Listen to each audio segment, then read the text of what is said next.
इलेक्ट्रोमैटिक theory one. इस lecture से हम नेक्स्ट चैप्टर स्टार्ट करेंगे जो कि इलेक्ट्रिक फील्ड्स इन मैटर। अभी तक हमने मैटर के मामले में कंडक्टर को देखा हुआ है कि कंडक्टर अगर इलेक्ट्रिक फील्ड में रख दिया जाए तो उसकी क्या प्रॉपर्टी, वो क्या बिहेवियर शो करता है। तो अब हम देखेंगे कि अगर आप एक इलेक्ट्रिक फील्ड अप्लाई की जाए इसके ऊपर डाइलेक्ट्रिक पे, और या फिर डाइलेक्ट्रिक की अपनी वजह से क्या फील्ड हो सकती है। तो इस तरह की हम चीज़ें डिस्कस करेंगे। तो पहला टॉपिक है हमारा पोलराइजेशन। और पोलराइजेशन में कई सारे सब टॉपिक्स हैं। जैसे कि पहले तो हम डायरेक्टिव्स को डिफाइन करेंगे फॉर्मली, फिर हम जाएंगे इंड्यूस डाइपोल पे, पोलराइजेबिलिटी आएगी वहाँ पे। फिर एक चीज़ देखेंगे हम कि अगर आप एक डाइपोल को इलेक्ट्रिक फील्ड में रख दें तो उसके ऊपर फोर्स अप्लाई होती है या नहीं होती है, तो फिर यह होती है तो क्या होती है। और या फिर टॉर्क देखेंगे उसके ऊपर कि अगर हम एक डाइपोल को इलेक्ट्रिक फील्ड में रखते हैं तो उसके ऊपर क्या टॉर्क अप्लाई होता है। और लास्टली फिर हम एक पोलराइजेशन को डिफाइन करेंगे फॉर्मली। तो और कुछ प्रॉब्लम देख लेंगे।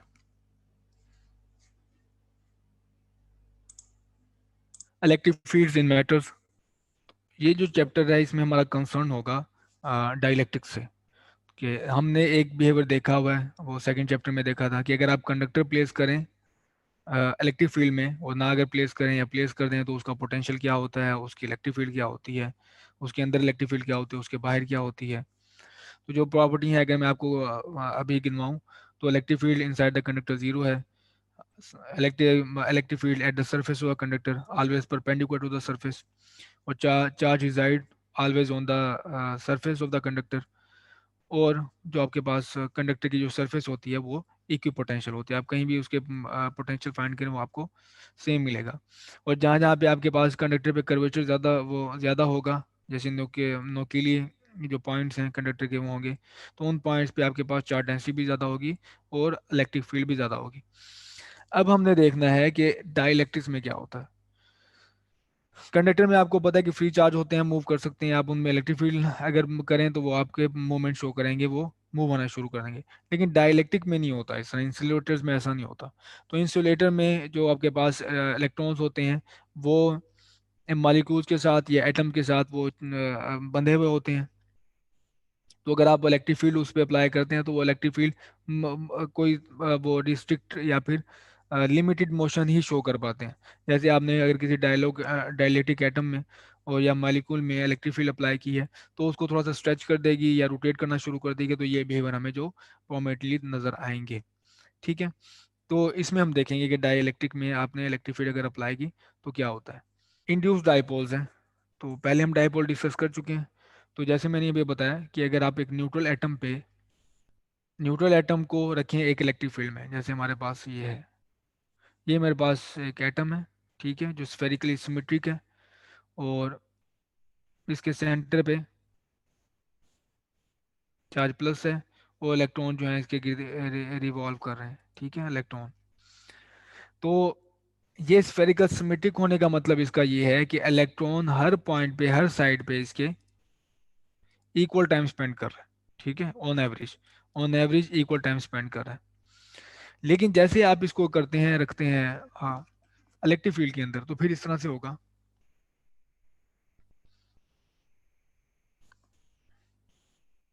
ये कुछ इस तरह से शेप हो जाएगी, इसकी चेंज हो जाएगी।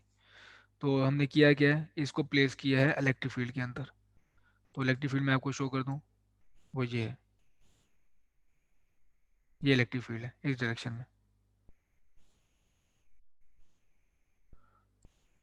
ये रही हमारी इलेक्ट्रिक फील्ड जो इस डायरेक्शन में है। और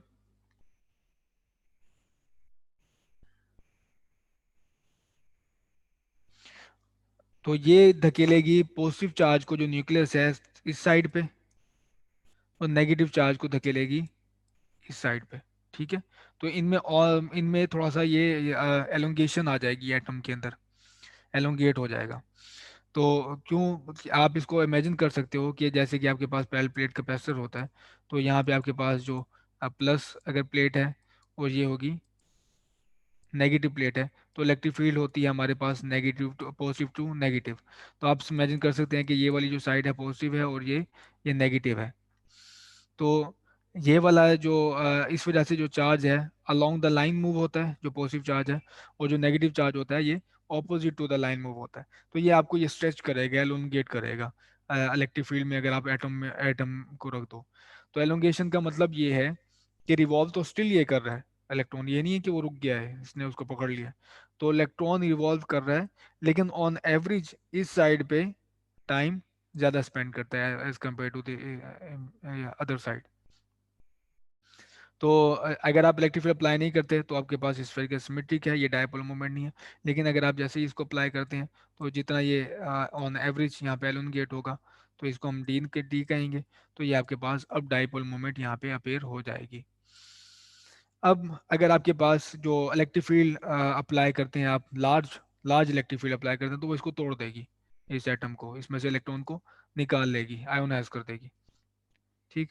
और अगर आप ये करते हैं कि एक जो एक्सट्रीम इलेक्ट्रिक फील्ड है उससे कम, जहाँ पे वो इसकी पोलराइज आयोनाइजेशन हो जाती है, उससे कम अगर आप इलेक्ट्रिक फील्ड अप्लाई करते हैं, तो आप देखेंगे कि काफ़ी सारे एटम ये भी शो करते हैं कि आपके पास जो डाइपोल मोमेंट है वो directly proportional to electric field होती है।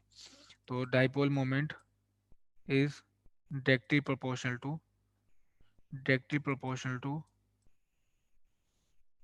Electric field. ठीक है।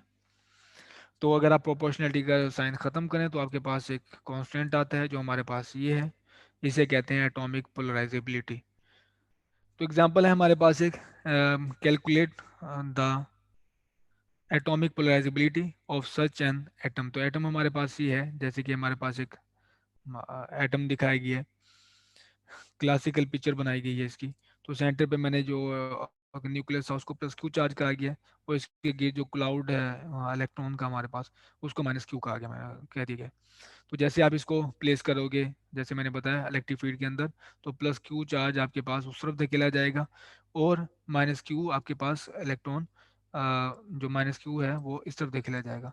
तो अगेन आप इसको अगर पिक्चर कर लें कि इलेक्ट्रिक फील्ड कहाँ से आपने जनरेट की है, लेट से आपने पहले प्लेट कैपेसिटर से जनरेट की है ये इलेक्ट्रिक फील्ड। तो आप देख सकते हैं कि ये वाली जो साइड है इलेक्ट्रिक फील्ड की वो मोर पॉजिटिव है, तो नेगेटिव चार्ज इस तरफ आएगा। और ये वाली साइड जो है वो मोर नेगेटिव है, तो आपके पास पॉजिटिव चार्ज इस तरफ आएगा। तो जितना ये डिस्प्लेस हुआ है या एलोंगेट हुआ है, जिसकी शेप चेंज हुई है, इलिप्टिकल शेप हुई है, तो वो आपके पास ये डिस्टेंस है, वो मल्टीप्लाई करेंगे 4 से, तो ये आपके पास आ जाएगी डाइपोल मोमेंट। तो यहाँ पे हमने डाइपोल मोमेंट नहीं कैलकुलेट करनी, हमने कैलकुलेट करनी है यहाँ पे पोलराइजेबिलिटी। तो लेट आपके पास जो आपने ये एक्सट्रीम वैल्यू की हाई इलेक्ट्रिक फील्ड अप्लाई अगर नहीं की हुई, तो दरम्यान में एक एक्विलिब्रियम एस्टेब्लिश हो जाता है। एक्विलिब्रियम जब एस्टेब्लिश होता है दोनों के दरम्यान में, कि दो फोर्सेस हैं। एक फोर्स है कि इलेक्ट्रिक फील्ड इसको, इलेक्ट्रिक फील्ड की वजह से ये इस तरफ धकेला जा रहा है। ठीक है, लेट्स से पॉजिटिव चार्ज की बात करें, और पॉजिटिव चार्ज को जो नेगेटिव चार्ज है वो इस तरफ धकेल रहे हैं। ठीक है। तो इलेक्ट्रिक फील्ड की वजह से ये इलेक्ट्रॉन की वजह से इलेक्ट्रिक फील्ड ये है, और एक्सटर्नल इलेक्ट्रिक फील्ड ये है जो बाहर से हमने अप्लाई की है। तो जब आपने एक्सट्रीम वैल्यूज नहीं पुट की, यानी कि वो आयनाइज, इतनी इलेक्ट्रिक फील्ड नहीं है कि उसको आयनाइज कर दें, तो दरम्यान में एक इक्विलिब्रियम एस्टेब्लिश हो जाता है, जिसमें दोनों जो हमारे पास हैं वो फील्ड बराबर हो जाती हैं। जब दोनों फील्ड बराबर हो जाती हैं तो उनके दरम्यान में जो फोर्सेस हैं दोनों बराबर होते हैं लेकिन ऑपोजिट होती हैं, तो इस वजह से वहाँ पे इक्विलिब्रियम एस्टेब्लिश हो जाता है।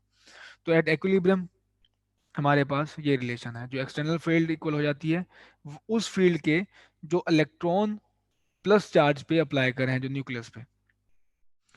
तो E electric field E field produce by the cloud. Cloud हमारे पास यहाँ इलेक्ट्रॉनिक क्लाउड है, और अगर आप यहाँ पे देखें इस क्लाउड की वजह से जो आप फील्ड होगी इस पॉइंट के क्यू पे, इस क्लाउड की वजह से हमारे पास जो फील्ड है उसकी अगर हम मैग्नीट्यूड कैलकुलेट करें इस पॉइंट पे जहाँ पे हमारे पास न्यूक्लियस पड़ा हुआ है, वो ये होगी 1/4 पे epsilon not Q D over A cube.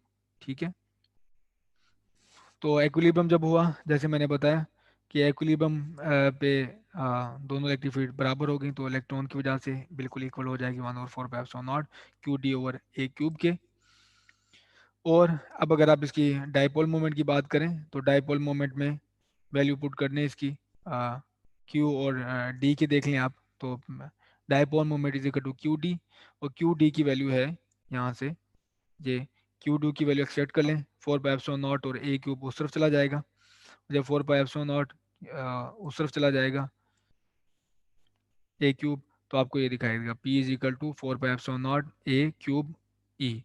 तो अब अगर आप कंपेरिजन करें इसको वो अपने पोलराइजेबिलिटी वाले फार्मूले से, तो आपको यहाँ से साफ नजर आएगा कि polarisability is equal to this, alpha is equal to 4 pi epsilon not a cube.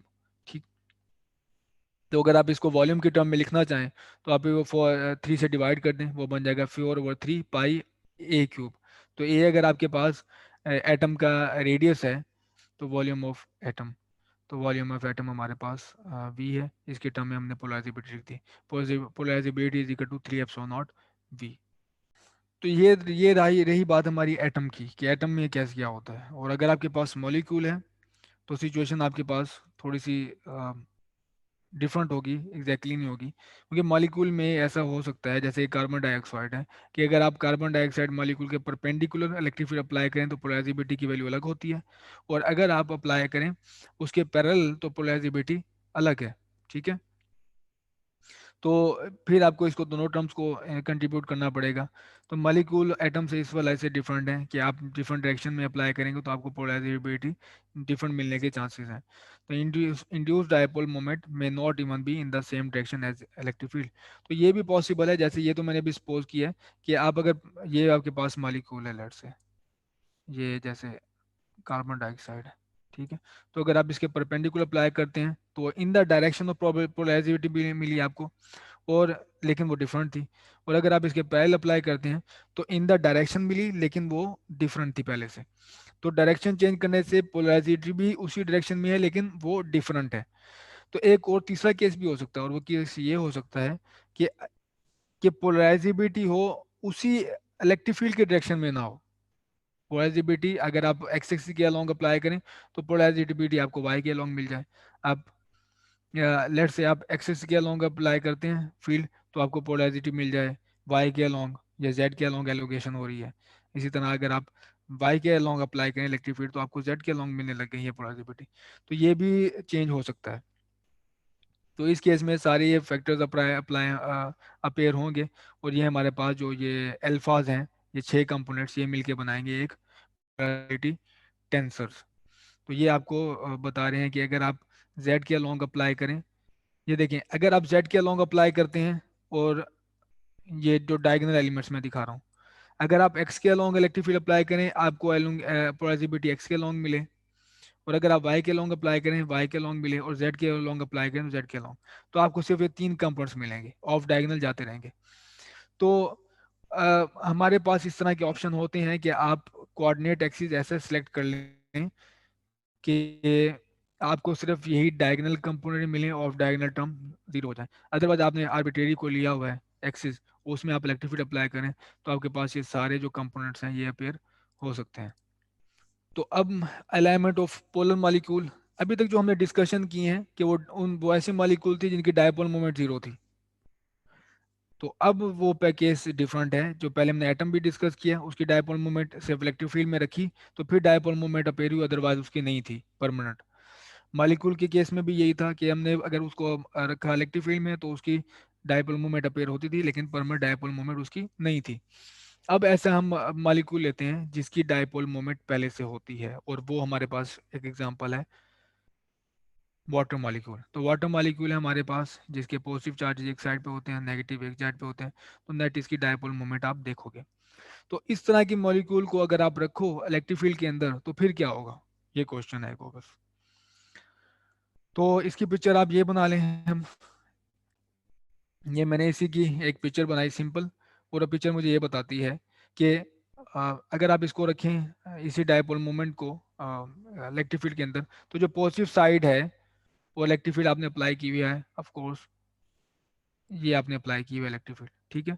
तो positive charge towards electric field move होगा और negative charge opposite to the field move होगा, ठीक है। तो पॉजिटिव चार्ज पे फोर्स अप्लाई होगी एक एफ प्लस, जिसे मैंने कहा हुआ है उसकी डायरेक्शन ये है, और नेगेटिव चार्ज पे जो फोर्स अप्लाई होगी वो ऑपोजिट होगी एग्जैक्टली, उसको मैंने ये नेगेटिव एक्सिस के अलॉन्ग शो किया हुआ है। और ये मैं ले रहा हूँ इसका ओरिजिन जो इसका सेंटर है। तो इधर से अगर आप डायपोल मोमेंट के सेंटर से, इस एक्सिस के सेंटर से अगर टॉर्क कैलकुलेट करें तो इसकी वजह से टॉर्क होगा, और इसकी वजह से भी आपके पास एक टॉर्क होगा। ठीक, तो इन टोटल टॉर्क होगा इस डायपोल मोमेंट के ऊपर। देखें यहाँ पे हमारे पास जो नेट फोर्स है वो जीरो है, क्योंकि एग्जैक्ट फोर्सेस हैं अगर आपके पास यूनिफॉर्म इलेक्ट्रिक फील्ड है। इलेक्ट्रिक फील्ड हमारे पास है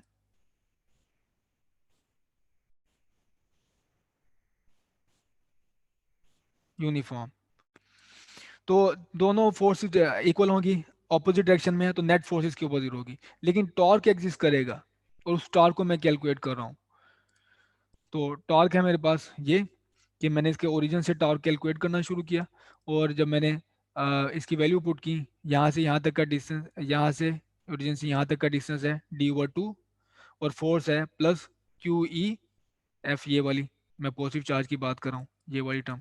नेगेटिव चार्ज की अगर आप बात करें तो हमारे पास ये टर्म है, यहाँ से ओरिजिन से लेके यहाँ तक का डिस्टेंस है -d/2, क्रॉस प्रोडक्ट है -QE, नेगेटिव चार्ज आपके पास।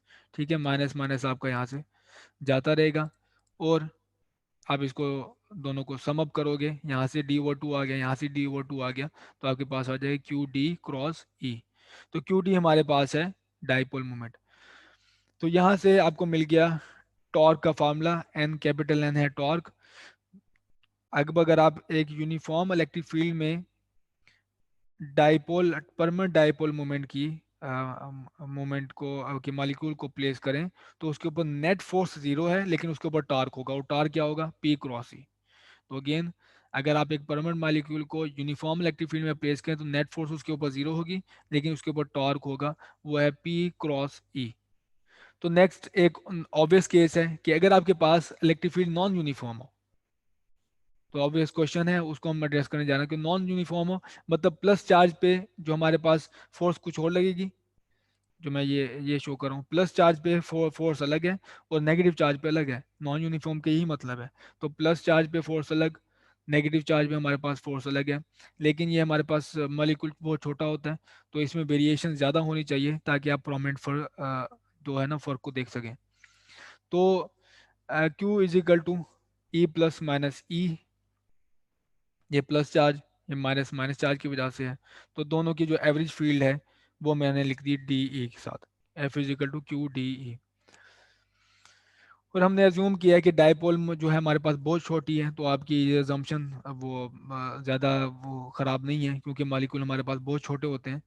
तो अगर छोटे हैं तो आप इसको इस तरह से लिख सकते हैं डिस्टेंस के फार्मूले को। तो जिस तरह हम ये DS लिखते थे, DS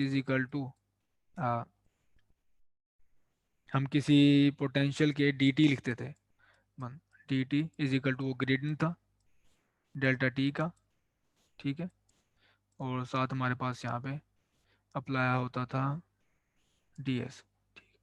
तो इसी तरह हम ये लिख रहे हैं इसे। तो delta EX = gradient of EX dot D. तो अगर सिर्फ x कंपोनेंट है तो आपको x डायरेक्शन में है वेरिएशन, तो आपको यहाँ से सिर्फ x में मिलेगा, x के अलोंग आपके पास चेंज है तो आपको x के अलोंग मिलेगा चेंज। तो अगर आपके पास स्मॉल वेरिएशन है डायपोल मोमेंट की, तो आप डायपोल आपके पास बहुत शॉर्ट है, तो x डायरेक्शन में आपको ये नज़र आएगा। ठीक, तो आप ये देख सकते हैं कि ये वेरिएशन हमारे पास ये इस तरह से है। तो अगर आपके पास z के अलोंग भी है और इलेक्ट्रिक फील्ड आपके पास y के अलोंग भी है, ये कंपाउंड भी नॉन जीरो है, तो आपके पास ये टोटल ये जो एक्सप्रेशन है वो वेक्टर की फॉर्म में ऐसे बन जाएगा। तो ये डॉट प्रोडक्ट है, तो डॉट प्रोडक्ट आप ग्रेडियंट पहले यहाँ पे ले रहे हैं, तो हम इस फॉर्म को इस तरह से भी लिख सकते हैं। आप पहले डॉट प्रोडक्ट ले लें, क्योंकि ये इससे कोई नहीं बिगड़ रहा, कि अगर आप पहले ले लें तो ये डॉट डॉट दोबारा DX हो जाएगा, अगर आप बाद में लें तो फिर भी रिजल्ट आएगा। तो इस केस में अब अगर ये रिजल्ट पुट कर दें आप इस पॉइंट पे, इस पे यहाँ पे आप ये रिजल्ट पुट कर दें DE का, तो DE का जब मैंने ये रिजल्ट पुट किया, ये वाला ये रिजल्ट पुट किया, तो Q साथ है D.डेल्टा E के साथ, तो ये Q और D बन गए डाइपोल मोमेंट। तो ये री फोर्स। तो फोर्स, अगर आपके पास इलेक्ट्रिक फील्ड नॉन यूनिफॉर्म है तो फोर्स अपेयर हो जाएगी, और फोर्स क्या है, F=P.del E के। और आपके पास टॉर्क क्या होगा, अगर आप ओरिजिन बिल्कुल वही लेते हैं जो पहले था, तो टॉर्क स्टिल वही होगा, N is equal to P cross E. और अगर आप ओरिजिन चेंज करते हैं तो उसका फार्मूला, तो ओरिजिन चेंज करने से आपके पास फार्मूला चेंज होगा, लेकिन नॉन यूनिफॉर्म के लिए भी आपके पास torque is equal to N is equal to P cross E के ही होगा।